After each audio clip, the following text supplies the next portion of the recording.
হাদি মরে গেছে, মেরা লাইছে ওপেন। ওই যে বিএনপির আপনার নেতারা মেরা ফেলাইছে ওপেন। ওই যে মিটফুটে মানুষের সামনে ইটা দা মানুষ মেরা ফেলাইতেছে ওপেন। আমাদের মা বোনেরা ইজ্জত নষ্ট হচ্ছে, এটা কি বাইরে গেল না? অর্থনৈতিক অবস্থা খারাপ। আমরা আগে যাও তো কাজ করতে, এই দেখেন আজকে সারাদিন বেকার, সারাটা দিন বেকার। শিক্ষা জাতির মেরুদণ্ড নয়, এখন শিক্ষা জাতির জন্য একটা অভিশাপ। দেখছেন না লেখা আছে, ভাব সম্প্রসারণ করছেন না সারাংশ, শিক্ষাই জাতির মেরুদণ্ড, শিক্ষাই জাতির বড় অভিশাপ। এটা আমি বললাম, আমি একটা মূর্খ, আমি বললাম শিক্ষাই জাতির সবচেয়ে বড় অভিশাপ।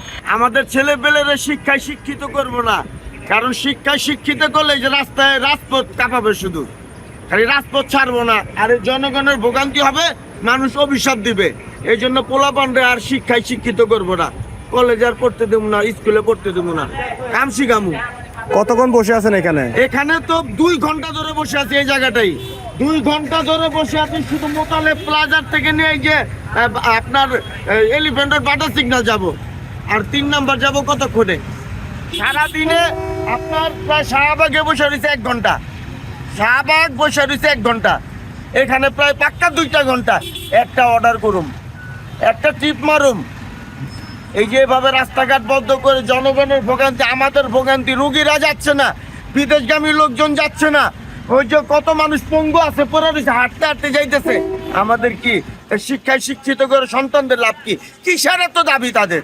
কি দাবি তাদের? শিক্ষা প্রতিষ্ঠানে যাবে, শিক্ষায় শিক্ষিত হবে, বড় চাকরি করবে, এইটাই হচ্ছে একমাত্র তাদের দাবি। আর কিসের দাবি তাদের? বাবা আমার খেদমত করতে কোন যাইয়া, হ্যাঁ এমপি মন্ত্রী হইব, শিক্ষায় শিক্ষিত হইতে হবে, বড় বড় কলেজে পড়বে। দাবি দাবি, শেখ হাসিনা যখন ছিল এত দাবি কইয়া ছিল, সেই শেখ হাসিনা গেছে গা, ইউনূস সরকার আসছে, দাবি দাবি দিয়ে রাস্তাঘাট বইরা লাইছে।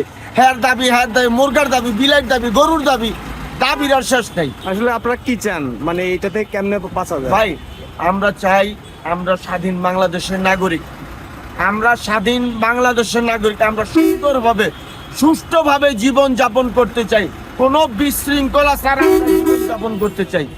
রাস্তায় যাব, স্বাধীনভাবে চলবো, আছে স্বাধীনতা। দেখেন রাস্তার 12টার পর আমরা গাড়ি চালাই, আমাদের নিরাপত্তা নাই।